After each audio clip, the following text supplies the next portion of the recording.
Маленький экскурс в это видео. Когда мы переехали в наш дом 1940 года постройки, то мы заметили, что у нас есть два камина по документам, но на деле мы видим перед собой только один. Дымарей на крыше не было, в общем, камины полностью заложены и свою функцию не исполняют. Тем же временем Дима думал над тем, чем же ему закрыть карпорт и превратить его в мастерскую, при этом оставив его красивые бризблокс. И тогда до него дошло, что можно разобрать те два камина, и таким образом у него будет кирпич, которым он сможет сделать две внутренние стенки и тем образом сохранить и красивые бризблокс. Чем он занялся еще в мае? Давайте посмотрим, с чего же это все начиналось. Так, вот мы в чердаке.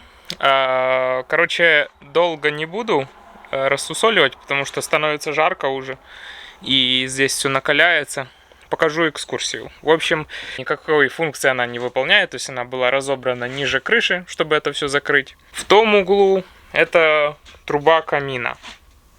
В общем, чердак на самом деле в очень хорошем состоянии.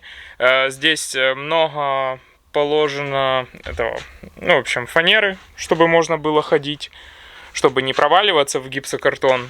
То есть не просто изоляция, как здесь, а можно использовать это как место для хранения, что очень, очень хорошо. Это вторая половина дома, это там, где пристройка. Здесь можно только в дырку заглянуть. Я не знаю, почему не сделали даже прохода. Я понимаю, почему. Ладно, ничего не видно. Сам факт, что туда доступа свободного нет. Залезть как-то можно будет, но не так, чтобы легко. Вот. Надо браться за работу. Я поднял с собой ведра, в них буду складывать кирпичи. Инструмент минимальный. Надо работать быстро и аккуратно. По идее, я бы это мог делать и инструментом электрическим, но таким образом я могу всю пыль, всю грязь не тревожить, а аккуратно вот так по кусочку забрать. А если бы у меня была эта штука, которая бы била вместо меня, то здесь бы все было бы в пыли, была бы грязища. Было бы очень неаккуратно, поэтому лучше медленно, но аккуратно. В общем, Дима разобрал оба камина над потолком, это он еще сделал в мае. Если что, то эти камины не несущие, они ничего с собой не держат, поэтому их без проблем можно было разбирать. И давайте сейчас посмотрим, где же все-таки был второй камин. В общем, смотрите, вот эта вот колонна, которая здесь стоит, ее будем разбирать. Вообще, это была загадка большая с самого момента, когда мы, даже еще до того, как мы купили дом, я заметил эту колонну, которая в кухне. Вот стоит посреди кухни, между печкой и столешницей, и непонятно зачем. То есть, сразу загадка, что это, зачем она там, что она может держать. Дом сделан из дерева, у него деревянный каркас. Очевидно, такая большая колонна ему не нужна посередине. Второго этажа здесь нету. Поэтому, структурной функции она нести не может. Я в какой-то момент подумал, может, с другой стороны, там просто на той стене есть щиток. Я думал, может, это там как-то коммуникация, электричество в такой большой трубе. Хотя на деле так много места тоже не надо. И уже после того, как я слазил на чердак, после того, как я слазил в подвал, я понял, что эта колонна – это дымарь. Та часть, в которой я нахожусь сейчас, это кухня, и там дальше моя мастерская сейчас, это пристройка. То есть дом оригинальный, когда был построен в 1940 году, он был меньше. Здесь был дымарь, и он был на улице. А потом, когда эту пристройку добавили, никому просто не хотелось иметь у себя в доме кирпичную кладку, такую колонну толстую, поэтому его просто заставили, не захотели разбирать, решили, что это будет очень долго, тяжело, грязно.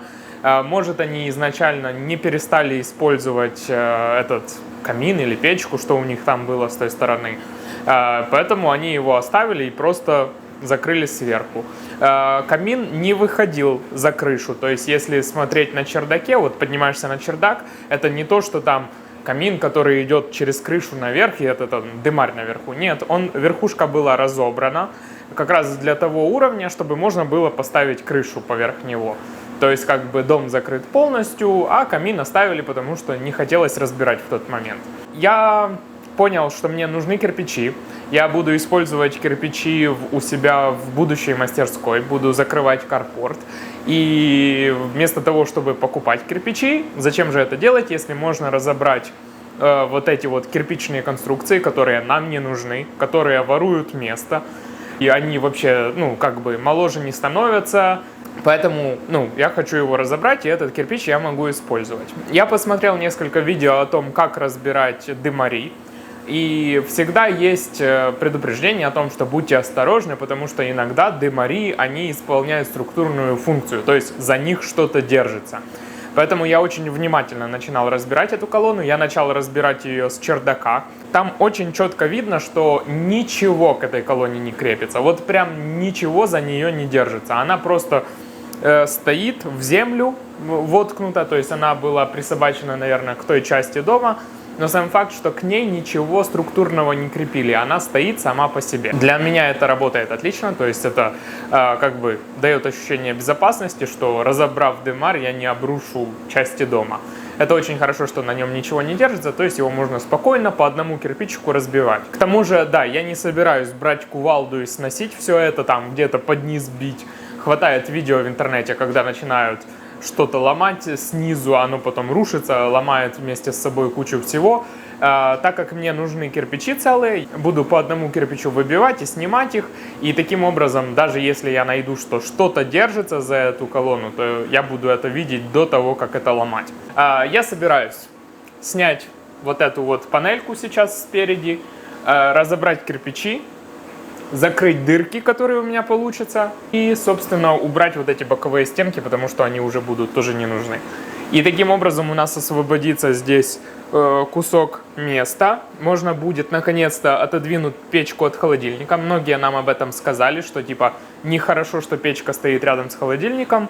Честно говоря, мы никаких проблем с этим не заметили ни разу, но в целом для профилактики можно сделать и так. Туда добавить небольшую столешницу. Это будет, во-первых, намного удобнее для того, чтобы готовить. Можно было, то есть рядом с печкой будет столешница, потому что в настоящий момент у нас прямо рядом с печкой столешницы нет.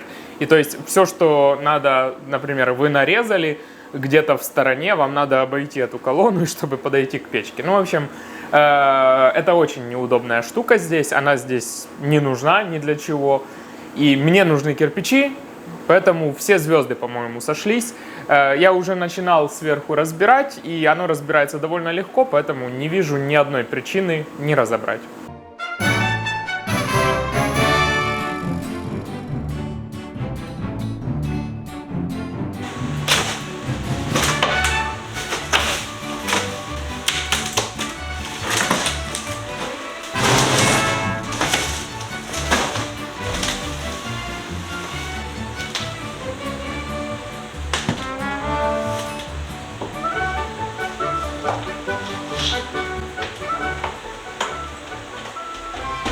Как видите, я уже сверху разобрал кусок. Это то, куда я достал сверху.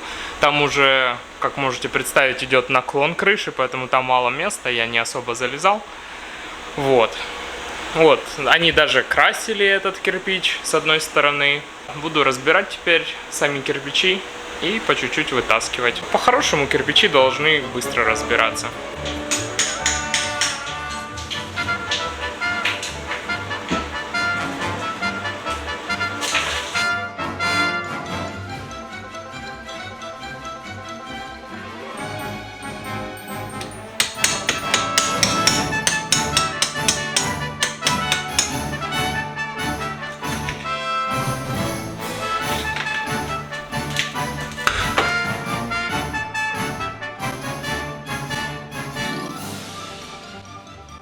Дима разобрал камин, получается, чуть ниже уровня пола. Завтра он деревяшки эти все снимать будет. И с другой стороны у нас вот куча кирпичей лежит. Смотрите на Димы носик. Это сам ребенок уже ботинки одел. Умничка. И бутербутон, ей! У нас сегодня день второй. Сегодня я намного больше всего накрыл пластиком, потому что вчера оказалось, что разбирать камин намного более пыльное дело, чем я думал. Я вокруг этого рабочего места был, все накрыл, но оказалось, что много летит, и вот эта вот черная сажа, которая внутри, она намного более летучая, то есть она не то что прилипшая к стенкам, она очень хорошо по воздуху летает, и вчера мы с Катей допоздна мыли полы, и, ну, в общем, было муторно. Сегодня, собственно, мне осталось разобрать вот эти вот стеночки боковые.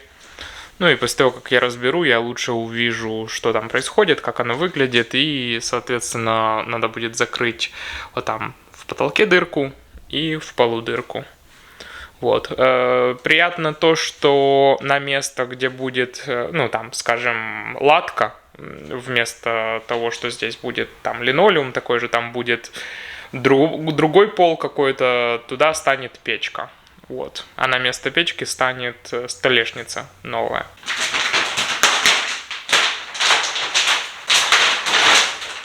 Тут у нас в полу получается прямой доступ в crawl space, типа подвал. Вот. Здесь, кстати, можно увидеть куски сайдинга. Я потом еще раз покажу. То есть это, ну, показывает то, что это раньше была внешняя стена здесь, а теперь это внутри кухни. Ну и когда они, получается, добавляли, они решили сайдинг просто не снимать, все поверх него прицепили. Не знаю, насколько это правильно, неправильно, ну так оно и есть. Вот тут у нас внизу это обрубок камина. Я еще не до конца понял, стоят ли на нем балки. Вот это, кстати, вы видите, оно похоже на кирпич, но это не кирпич, это просто отпечатки цемента на деревянных балках. То есть у меня такое ощущение есть, что эти деревянные балки, они как бы сидят на этих кирпичах, которые камин. Так что я дальше разбирать пока не буду. Я потом снизу залезу, посмотрю, держит ли оно что-то или нет. Ну, в любом случае, как бы дополнительная опора лишней не будет, так что пускай будет. Там до пола уже совсем мало осталось, поэтому не стоит его расколупывать. Просто хотела еще обратить ваше внимание, посмотрите на дерево, в каком оно хорошем состоянии. То есть примерно эта пристройка была построена где-то в 1950 году. И при этом сделали ее очень дешево, потому что дом принадлежал церкви. Поэтому все делалось в полноги как можно дешевле. Они очень сильно сэкономили на crawl space. И сейчас мы разгребаем эти последствия. То есть Диме нужно будет crawl space, то есть подвал, очень хорошо расчистить, застелить пластиком, поставить dehumidifier, чтобы сушить там воздух. И за счет того, что в подвале все не очень хорошо сделано, также кухню просто поставили на открытые щели, поэтому нижние шкафчики у нас на кухне прогнили. Но сама конструкция дома, деревянные балки и так далее, все это сохранилось как нельзя лучше, как вы можете видеть. И, конечно же, всю древесину, которая у нас осталась лишняя после разборки этого камина, мы ее используем в следующих проектах.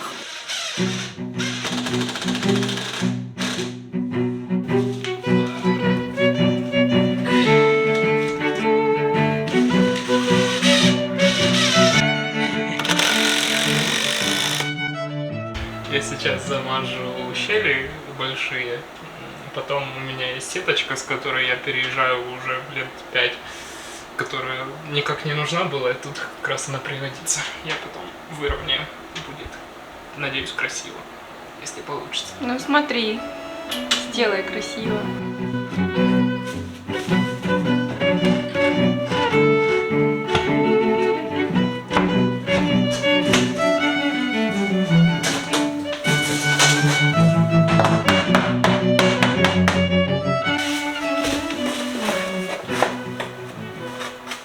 Ну что, у нас предстоит третий, надеюсь, заключающий день работ.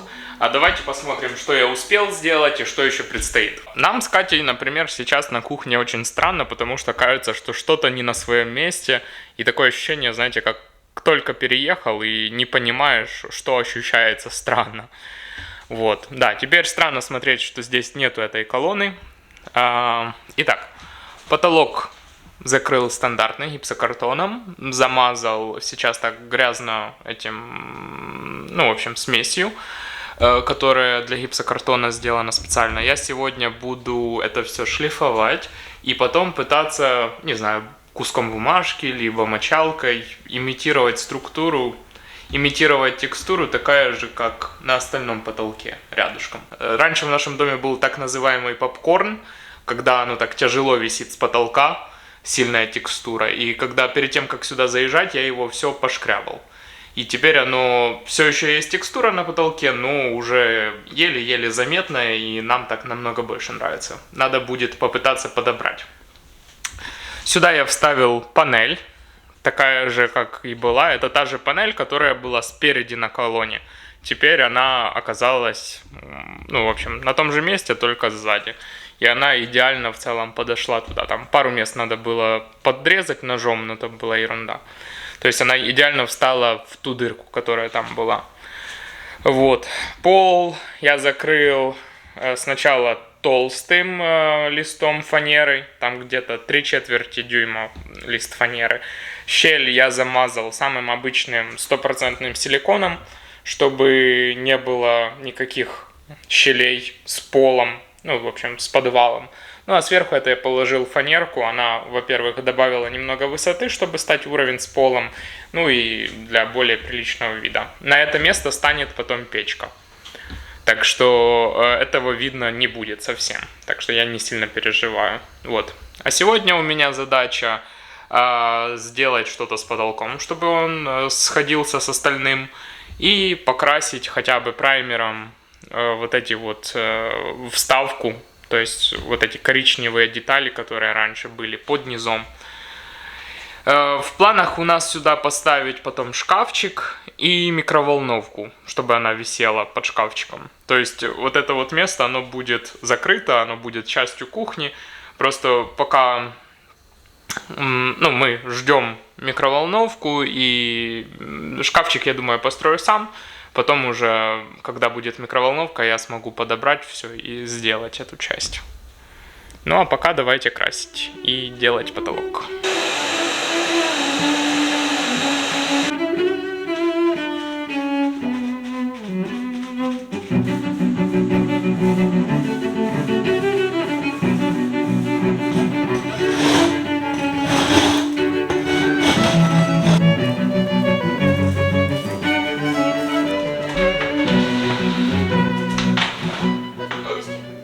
В общем, у нас тут на заднем плане Эми кричит, если что, не обращайте внимания. Дима вчера поставил сюда новую столешницу, которую он как-то у себя с его одной из прошлых работ забрал.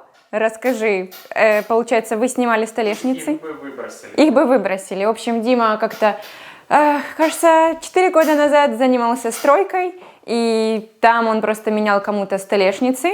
И, то есть люди въехали в новый дом, его очень дешево флипнули, поставили вот такую столешницу из прессованного дерева. То есть люди купили дом, и они решили выбросить эту столешницу и заменить ее на гранитную, абсолютно новую столешницу. И Дима забрал несколько кусков этой столешницы, которые там поместились ему на тот момент в машину, и он просто из них потом себе сделал шкафчики в мастерскую. Сейчас он одну из столешниц забрал, вот положил сюда, на этот новый шкафчик, который у нас здесь внизу. Этот шкафчик, если вы помните, мы купили несколько шкафчиков сразу, они абсолютно новые у одного дедушки по месту здесь.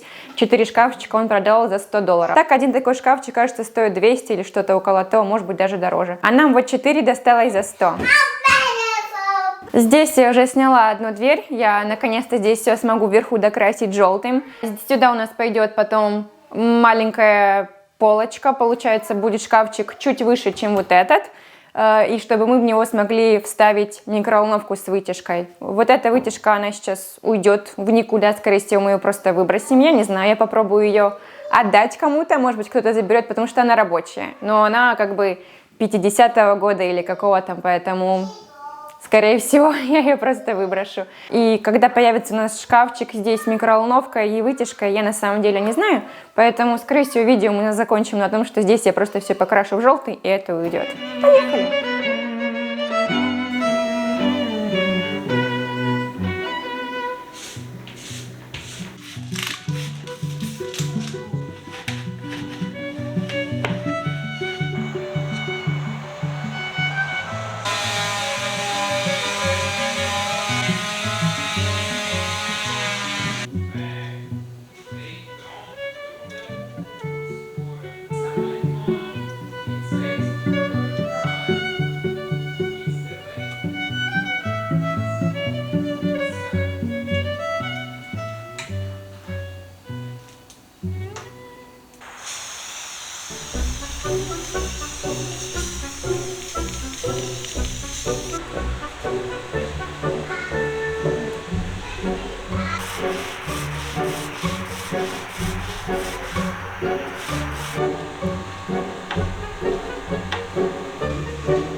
очень хотела закончить это видео тем, что мы здесь все закончили, но на деле нет. Здесь у нас стандартный проем после того, как Дима разобрал камин, то есть мы бы сюда могли запросто подобрать новый шкафчик, но все они либо слишком короткие, либо слишком низкие для того, чтобы повесить под ним микроволновку с вытяжкой. Поэтому мы сейчас это не можем закончить, потому что Диме нужно построить шкафчик, а времени у него сейчас на это нет. Да, не, на самом деле даже в том виде, как оно есть сейчас, очень круто, потому что у нас добавилась столешница, и, это огромная разница, когда вам не надо каждый раз обходить колонну туда-сюда, чтобы попасть к холодильнику или просто что-то приготовить, поэтому уже стало намного удобнее.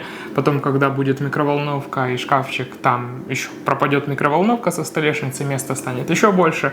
Короче, у нас вдруг ни с того ни с сего стала огромная кухня без особых затрат. Да, в общем, нам бы хотелось, чтобы это все было более эстетично. Нам нужно было докрасить это все до конца и доделать там вот эту вот щель. Это не щель, но это просто неаккуратно сделано, потому что мы думали, что сейчас повесим шкафчик, и там через неделю это все закроется. В итоге мы так уже 2 недели живем, и оно очень сильно бьет по глазам вот это вот все. Поэтому такое себе, конечно. Что делать? Живем в стройке уже полгода, нам не привыкать. Какие нам еще предстоят проекты сделать на кухне, кроме того, как сделать самим шкафчик и повесить микроволновку? Это сделать новый фартук. Мы здесь застелим все плиткой. Также полностью поменять, выдернуть нижние шкафчики, потому что они здесь у нас прогнили. Верхние шкафчики в отличном состоянии, им сейчас, 74 года, может быть чуть старше, может чуть младше. В общем, где-то в 50-м году их установили. Верхние шкафчики просто отличные, нижние прогнили, потому что очень плохо был сделан crawl space, как я вам говорила. Поэтому нужно это все выдирать, в общем, ставить новые шкафчики, делать новые столешницы, и поэтому кухню мы сделаем, нам кажется, минимум через полгода, правильно? В общем, после Нового года точно. Если боги будут благосклонны, то может это произойдет, да, в общем, а там будет видно. В общем, точно уже в 2025 году мы это все только начнем, если что. Только начнем. В 2024 году на это даже просто надеяться не стоит. У нас сейчас скоро сезон в нашем магазинчике на Etsy. Кстати, заходите к нам, если кто еще не был. Поэтому сейчас Дима все свои силы пускает на это. Занимается магазином, потому что скоро придет сезон и будет очень много работы. Поэтому сейчас проектами практически некогда заниматься, хотя все равно занимаемся. Что ж, напишите в комментариях, как вам. Конечно, тяжело понять, потому что оно тут не докрашено. Я очень жалею, что мы не докрасили, По виду хуже, чем по ощущению. По виду хуже, да. Но на деле очень практично получилось. И будет потом красиво. Потом будет красиво. Надо было и сейчас делать красиво. Это бы нам добавило плюс 10 минут работы. Я не знаю, почему мы не докрасили. Сейчас мне перед вами стыдно. Но ничего, Ничего, мы это исправим. С вами были Дима и Катя. Увидимся с вами в следующих видео.